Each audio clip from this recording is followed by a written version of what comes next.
Alright, welcome to the I Am class, the I Am meditation class, you can almost say, because what we do in the class is say preparing for a meditation and using the words of at this time of John 11 from the New Testament, of the plain English from the Aramaic translation. And we use a very specific chapter, for a very specific book for that. That was translated by someone who can translate from Aramaic into English. And I really like the version of it. And on the website you can see it, how to download it and all that. So I can also show you, like, the meditation is put into a PDF. You can download that and use it for yourself to meditate. And or contemplate. You know, it's like this is great material for contemplation.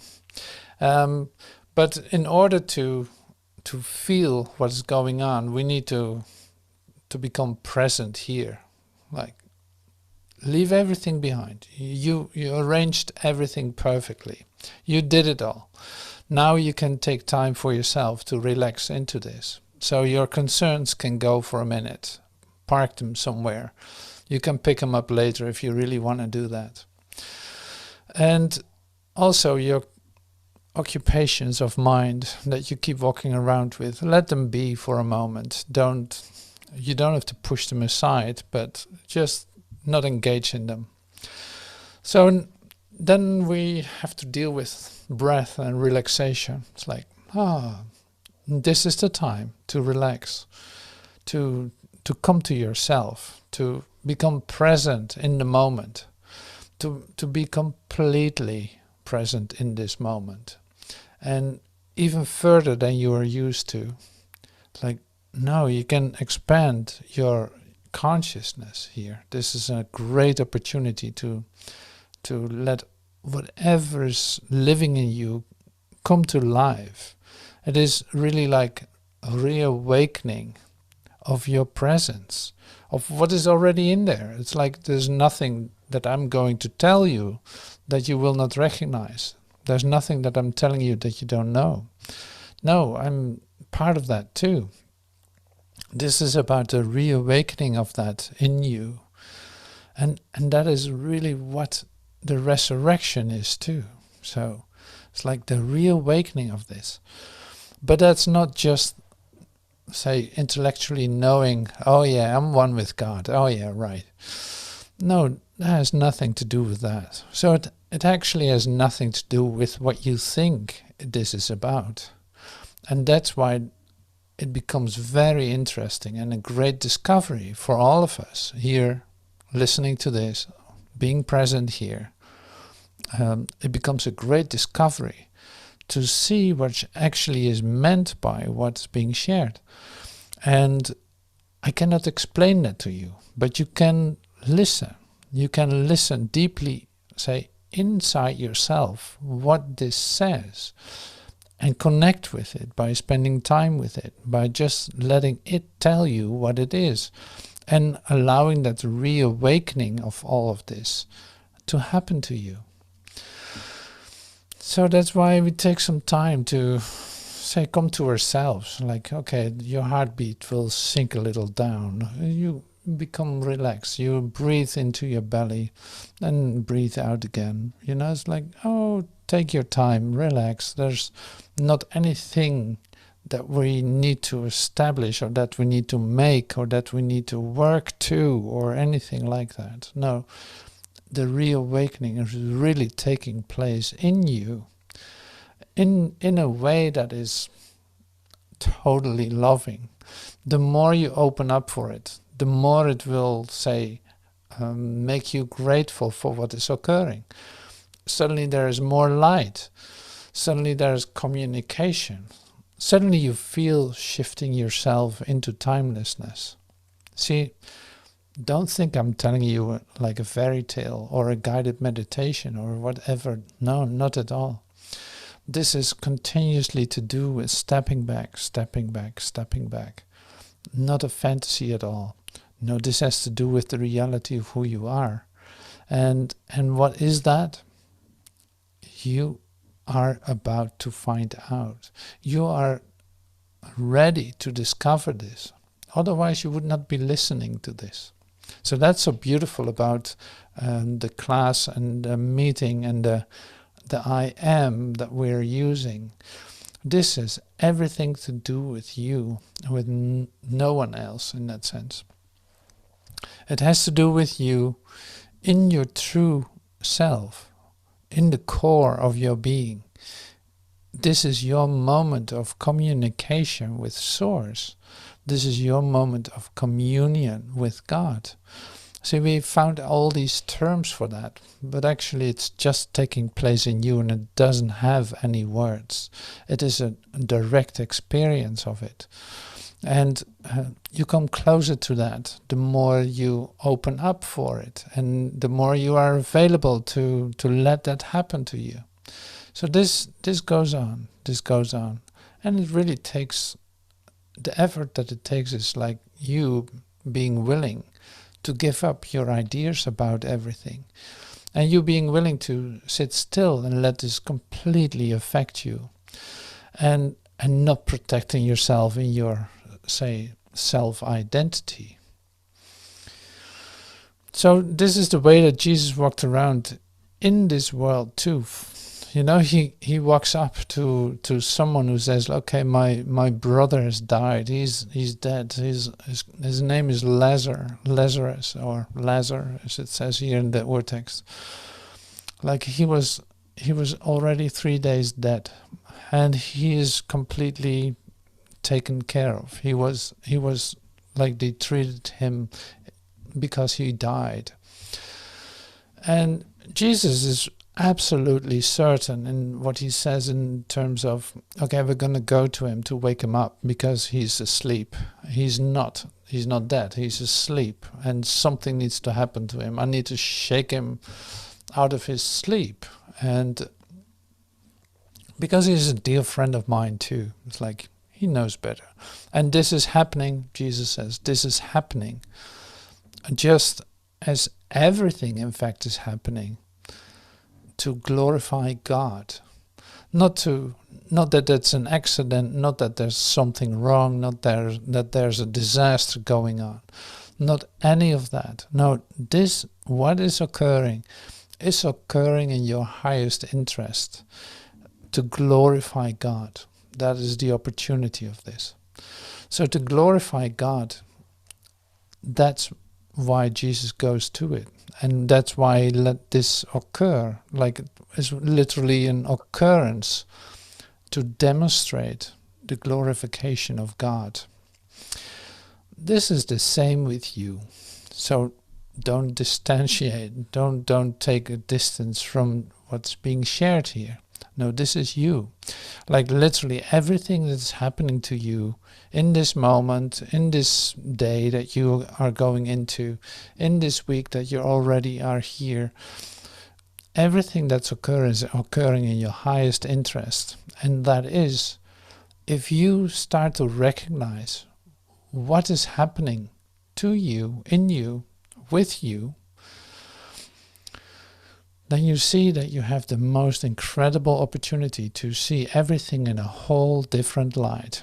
To literally see that, say, light can cast away the darkness. Light will shine on all of it if you allow that to occur. If you don't hold on to your old idea about yourself or your old ways of doing things. If you can allow that to happen in a whole new way, then you see that every occurrence that is taking place is in fact in your highest interest, and also to glorify God.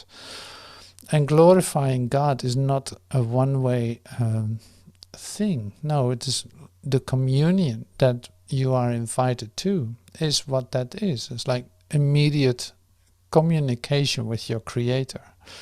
You glorify God by seeing that, by seeing things for what they are, by seeing situations and persons for what they are, and seeing that the meaning of it is tremendous. It's like complete.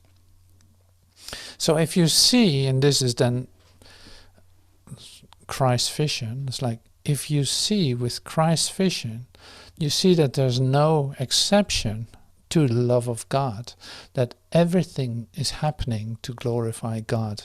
Everything is a confirmation of your connectedness with everything that is, with God. And maybe you don't see that right away. And maybe you've been looking for that for a long time. So it's like, yeah, don't give up. No, we're going to practice anew. This is a new moment. So whatever you did before is already over. That's gone. Here we are, coming together again, reading these stories, like beautiful examples of Jesus meeting with Lazarus and performing a miracle. So what is a miracle in this sense? It's like rebirth, reawakening,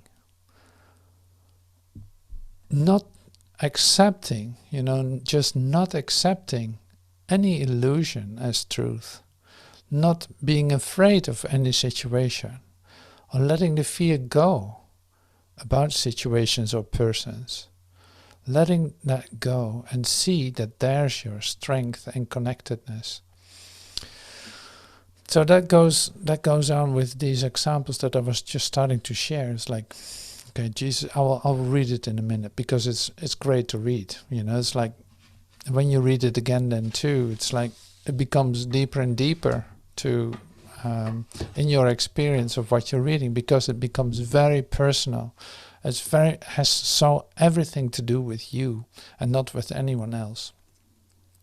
So why don't we just do that?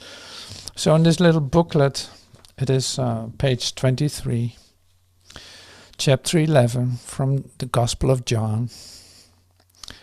Original Aramaic New Testament in plain English. That's how the full title is. So chapter 11. And a certain man was sick, Lazar of the town of Bethany, the brother of Miriam and Martha. This Miriam was one of who had anointed the feet of Joshua with ointment and wiped them with her hair. That was the Miriam we're talking about. She was so loving Jesus. She anointed his feet and wiped it with her hair as a sign of total dedication and love. But the brother of hers was sick, Lazar, and his two sisters sent to Joshua, and they were saying, Our Lord, behold, he whom you love is sick. And Joshua said, This sickness is not of death, but for the glory of God, that the Son of God may be glorified because of it.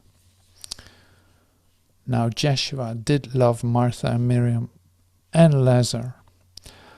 After he had heard that he was sick, he remained in the place where he was for 2 days. So yeah, that was a bit of stress for Miriam and what's her name? Martha.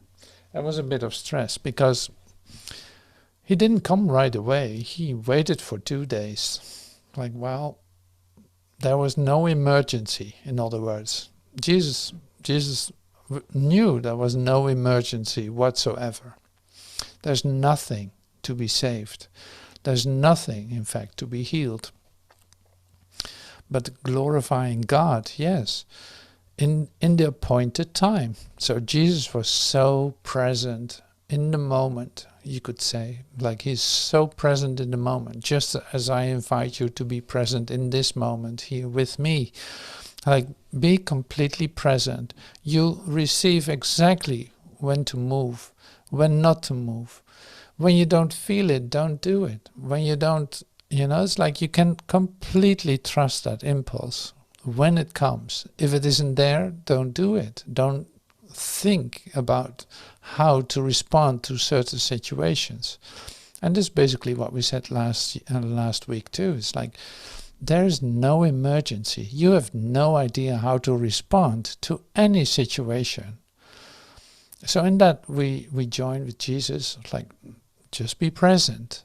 You will be told exactly what to do in the moment that it's needed. Not because you think it needs a response or you need to be a first responder of some kind. No, it's taken care of.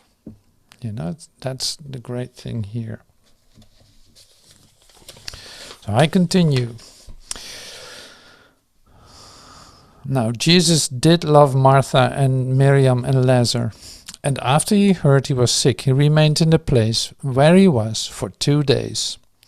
After this he said to his disciples, "Come, we shall go again to Judea."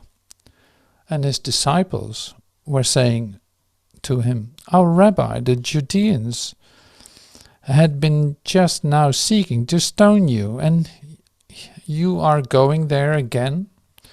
And Joshua said to them, Are there not 12 hours in a day?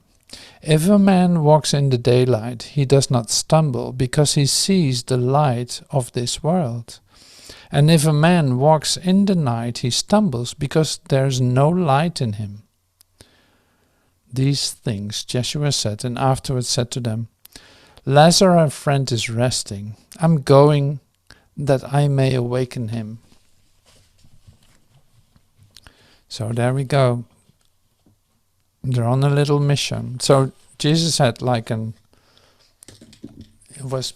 he was not welcome in Judea. So they were about to stone him there, and they felt that, the disciples felt the threat of that, but Jesus was not disturbed by it at all. And he says, when I go in light, it's like when the light is with me, and when I go in light during the day, so to speak, during the day, what is there to fear? I will not stumble over the stones. There's nothing that can hurt me. But if I choose for fear, if I go into the darkness, then I have a problem. I don't see the stones. I can tumble over them. So off they go to Lazarus to wake him up because he's asleep. His disciples were saying, Our Lord, if he is sleeping, he is recovering health. But Joshua spoke about his death, and they had thought that he had been talking about lying down, taking sleep. And then Joshua said to them plainly, Lazarus has died, and I am glad that I was not there for your sakes, that you may believe, but you should go there. Thomas, who is called the twin, said to his fellow disciples, Let us go also and die with him. Joshua came to Bethany, and he found that he had been 4 days in the tomb. So we're talking about 4 days later, even after his death. But Bethany was beside Jerusalem, separated from it by about 15 furlongs. And many of the Judeans were coming to Martha and Miriam to comfort their hearts concerning their brother. But when Martha heard that Joshua had come, she went out to meet him. But Miriam was sitting in the house. And Martha said to Joshua, My Lord, if you had been here, my brother would not have died. But even now I know that as much as you ask God, he gives to you. And Joshua said to her, Your brother shall rise. Your brother shall arise. Martha said to him, I know that he shall rise in the resurrection in the last day. But Joshua said to her, I am the living God, the resurrection and the life. Whosoever trusts in me, Even if he dies, he shall live. And everyone who lives and believes in me shall never die. Do you believe this?" And she said to him, "Yes, my Lord, I do believe that you are the Messiah, the Son of God, who has come into the world." See, and then it continues, because Miriam is still inside. "And when she had said these things, she went and called Miriam her sister secretly and said to her, 'Our rabbi is come and has called for you.' And when Miriam heard, she arose quickly and came to him. But Joshua had not yet come to the village, but he was in that place in which he met with Martha." And then it goes on a little bit. So I'll come back to that later. So the great thing then is we didn't see him walk out yet. We didn't see the healing yet. So I'm building it up here. You can feel that. This is great. So all kinds of concerns about, okay, so what did happen, how to respond to this. And Jesus is just in full trust, letting this all happen, knowing that it's not by his might or his power that things are occurring. No, just waiting for the moment. When the time is ready, it will happen. It's like that is perfectly timed. So this is the practice that we do too. It's like continuously we think something needs to happen at a certain point, at a certain time, and then it's gone again. It's like, no, that's not it. No, that's not it. That's not happening. You don't feel the inspiration to share. You don't feel the inspiration to do something. Don't do it. Don't think that you have to do anything. No, it's like being present is in that sense really easy, because when you feel the impulse to do something, you find yourself doing it. So that means great certainty is given to you, because you don't have to doubt about the things that you do anymore. That's the same, of course, with interaction with others. That's the same in speaking. It's the same in your actions. Like you can trust that the impulse is given you to do something in the moment that it needs to be done, by you finding yourself doing it. And that becomes the flow in your life. That becomes like a beautiful flow that has no interruption. It is not disturbed by your ideas about it. It is just flowing through you. You're literally letting yourself be lived. So, and I think in this John 11, that's a beautiful, example of Jesus, of Joshua, of Jesus, how he's representing that, how he's demonstrating that, just by, if you stand still with what he does, you'll see that is happening. See, and in very practical and intense moments. So literally, like, there is no exception to this. There's no exception to the love of God. No, it is always applicable. In fact, everything is to glorify God and the Son of God. Because when you glorify God, you are being glorified as the Christ too. That is the communication that we're talking about. And that's not a reward or anything. No, it is your true nature. So I hope that makes sense to you when I share it like this. I love that. So later on we do the meditation. I'm going to continue because you want to be part of the resurrection of Lazarus.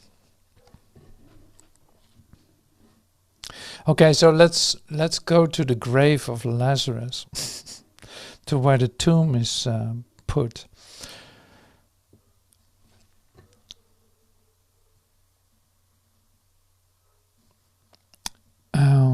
Okay, so I start at 32. This is page 24 in the little booklet. Miriam, But Miriam, when she came where Jeshua was and saw him, she fell before his feet and said to him, My Lord, if only you would have been here, my brother would not have died. But when Jeshua saw that she wept, and those Jews who had come with her weeping, he was powerfully moved in his spirit, and his soul was moved. And he said, Where have you laid him? And they were saying to him, Come see our Lord. And the tears of Jeshua were coming. And the Judeans were saying, See how much he loved him. But some of them said, Wasn't this one who has opened the eyes of the blind man able to cause that even this one would not have died? Like, wouldn't you be able to not have let this guy die, maybe? Like, before it happened? But Jeshua, being powerfully moved within himself, came to the tomb, and the tomb was a cave, and a stone has been placed over its doorway. And Jeshua said, Take away this stone, Martha. Martha, the sister of him who had died, said to him, Lord, by now it is putrid, for it has been 4 days. And Jeshua said to her, Did I not tell you that if you would believe, you would see the glory of God? And they took away the stone, and Jeshua himself lifted his eyes above and said, Father, I thank you that you have heard me, and I know that you always hear me. But for the sake of this crowd that is standing here, I said these things, that they may believe that you have sent me. And when he had said these things, he cried in a loud voice, Lazarus, come out. And he who had died came out, while his hands and his feet were bound in swathing bands, and his face was bound in a turban. Jesus said to him, Unbind him and let him go. And this is what they did, and he walked away. And then the Judeans that were around him felt a bit uncomfortable, because this was quite something, you know. Someone appeared to have died, and he comes out of the grave after 4 days, walking around as if nothing happened. And it's like, well, politically, technically speaking, this is how the Judeans were looking at it. Politically speaking, this guy, we need to get rid of him, because he's a real threat. Like, they might not believe us anymore. He might just take over the whole world. You know, we cannot. Yeah, we have to take some serious precautions here. We got to deal with this. See, and that is then. This goes against the law of the world, of man, because it immediately is a total threat to it, because it's based on, say, might. And by manipulative power. It is a man-made law. So it is not a law at all. That's why Jesus can go straight through it and demonstrate, in fact, the miraculous occurrence that is taking place, where all the laws of men are being turned upside down. And this is the same for you. It's like, as long as you stay with the laws of man and believe in them and confirm them, and you know, then you stay in that. See, and it's a fine line at a certain point, because it's like you can also say you will have to adjust yourself to the laws of the world to a certain degree. That's inevitable too, because when you're here, you will have to do that. When you are still having ideas about your presence here, you will have to do that. Otherwise, you in fact confirm I'm going to explain it a little different. It's more like if I say actively am not confirming the laws of man, but actively resisting them, I'm actually confirming them at the same time. It's like the two parts, like the two polarities of the dualism are presenting themselves. So if I reject one and completely like put all my energy against it, then in fact I'm confirming its existence.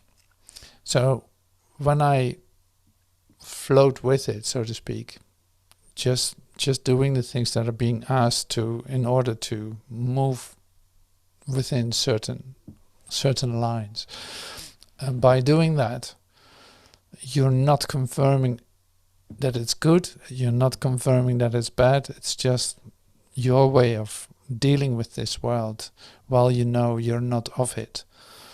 So still you have every, say, opportunity to come into a contact yourself and to stay in that communication yourself, but still dealing with the world in a certain way. So that's inevitable too, and that's perfectly all right. And you find out what that exactly means, because it is, when I say it like this, it seems like, well, okay, so now what is the law of man and what is the law of God? The law of God is the one that's true. That's the only thing. Like the man-made laws, they're not true. You have to deal with them. You have to, say, adjust yourself to them to a certain degree, so that it keeps you in the loop here. But it has no reality, and that is very obvious to you too, But resisting it, that would put too much effort into it and making it too real. And it isn't real. So then you're just fooling yourself. So here, back to the law of God. It's like there's no such thing as death. There's no such thing as death. Jesus showed that here, demonstrated it. So you cannot pretend that that is so. And so do we need to perform this like Jesus did? It's like, you don't know. It might be. Who knows? So it's not that you're actively going to do this to demonstrate this. No, that's not necessary either. So in order to deal with it is in an integrated way, as what I call integrated, it's like to deal with that is really like to stay in the moment, to ask for help, to ask for guidance, and trust that what is given to you, to listen to. This is more about listening than about doing. So the doing is just inevitable, that you find yourself doing it, but you're not the doer at all then. That's what you feel too.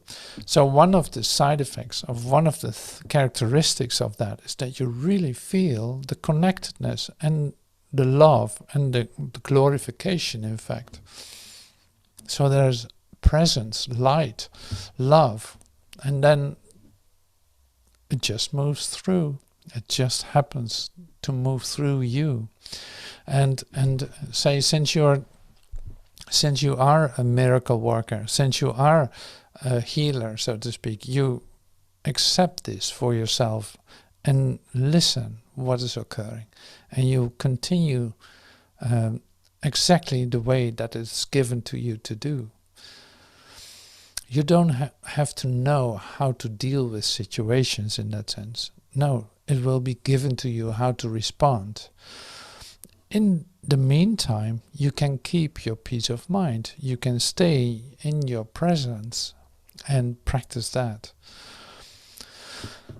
So the resurrection then is in fact the reawakening of your true self, of that what belongs to you.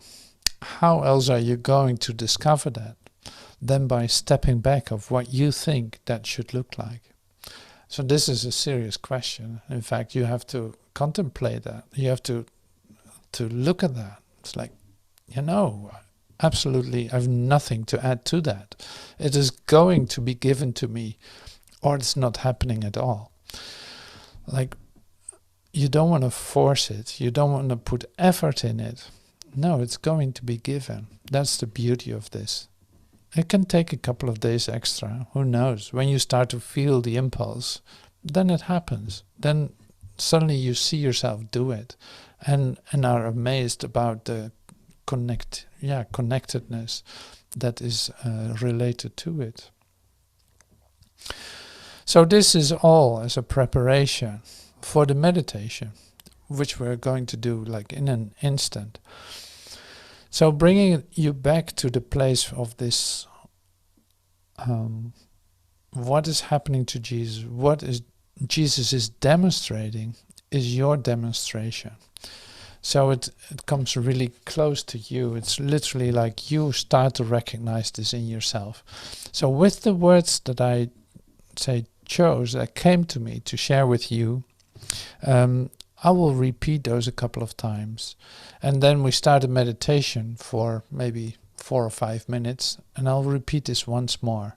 And then stay in this silence for a moment, just to become completely present in what is being shared. And then after that, we can see what happens. Maybe play some music just to deepen your life, give yourself some time to dive deep into this experience. So are you ready for this? All right. So I am the resurrection. I am the living God. I am the resurrection. We start always with this. Timeless truth I tell you. Timeless truth I speak to you. Hear what I say, and trust what is given.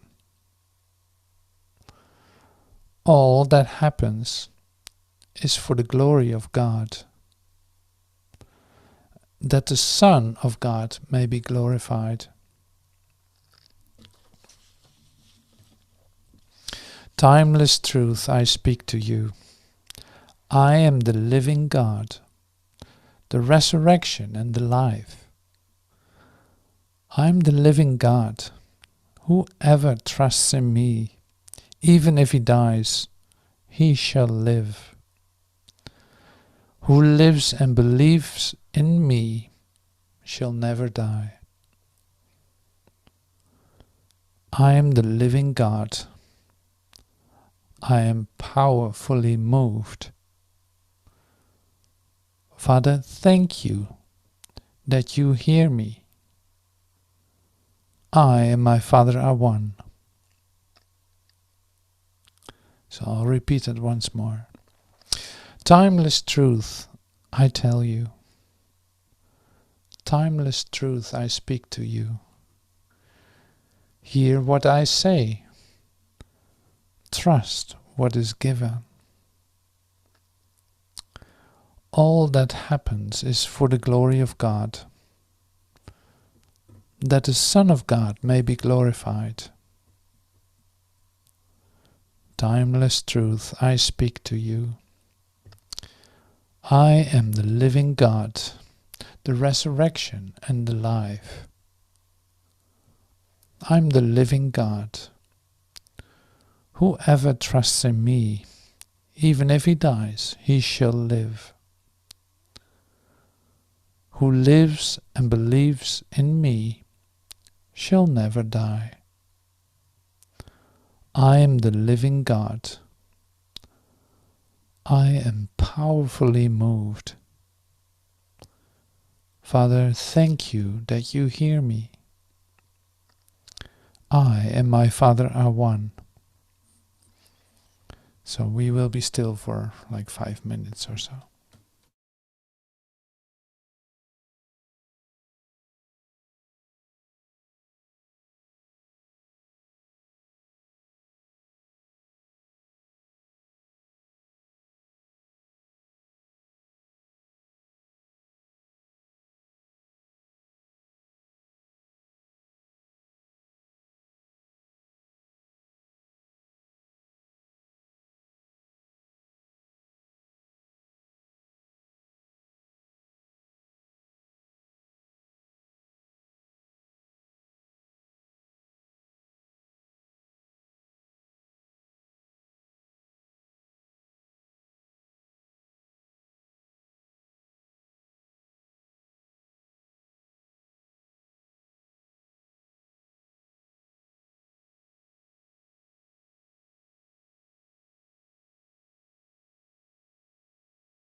Timeless truth I tell you, timeless truth I speak to you. Hear what I say, trust what is given. All that happens is for the glory of God, that the Son of God may be glorified. Timeless truth I speak to you. I am the living God, the resurrection and the life. I am the living God. Whoever trusts in me, even if he dies, he shall live. And who lives and believes in me shall never die. I am the living God. I am powerfully moved. Father, thank you that you hear me. I and my Father are one.